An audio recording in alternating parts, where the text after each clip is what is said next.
Hi, time to talk about vocal health.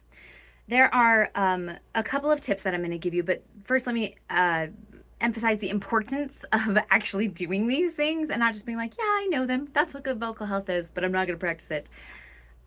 We need to make sure your voice has the endurance, the stamina, the health, and the consistency to perform.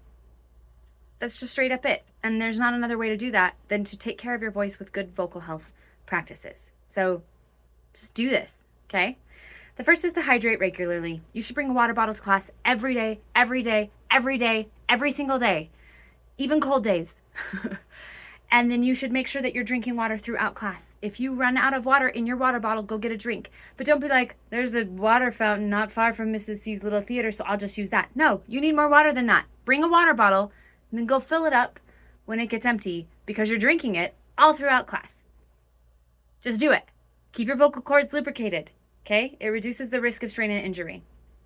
The next thing is warm up your voice. We will start with warm-ups every day. Do them. Don't just be like, yeah, okay, I get it. I know I'm warm. I'm going to chat with my neighbor. No, do the entire warm-up. Do the entire warm-up every time. Commit fully to the warm-up.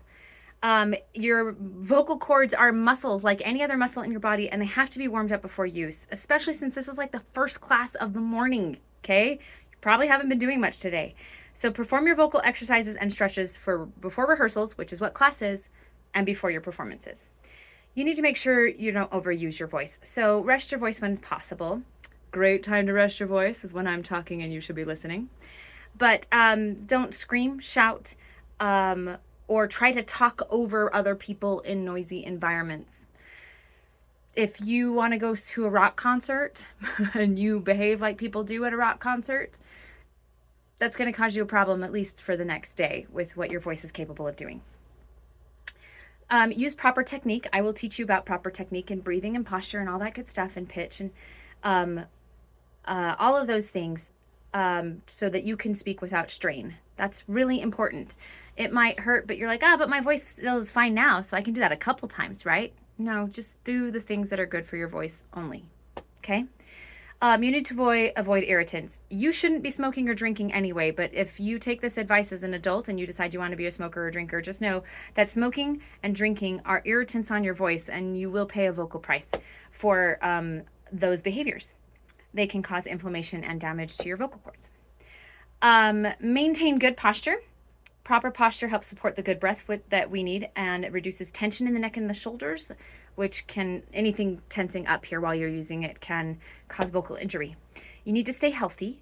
So like regular diet, exercise, and sleep, all of that stuff contributes to your overall health, which means that it affects your vocal health.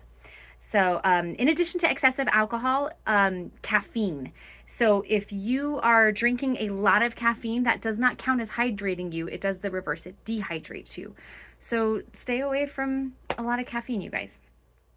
Okay, we live in a desert, so you might need a humidifier if you're going to do a lot of vocal work in dry climates, especially during the winter months.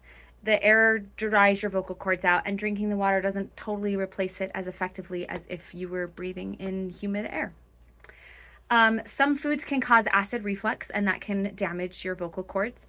So just keep track of what is not feeling good in your throat when you eat and afterwards, and when you might be having those issues. Try to avoid foods that trigger reflux. And then basically listen to your body. If you are hoarse or you're vocally tired or you feel discomfort, you really need to adjust what you're doing to take care of those things. If you incorporate these things into your routine and you maintain quality vocal health, then you're going to be able to perform at your best more consistently, and your best will be better.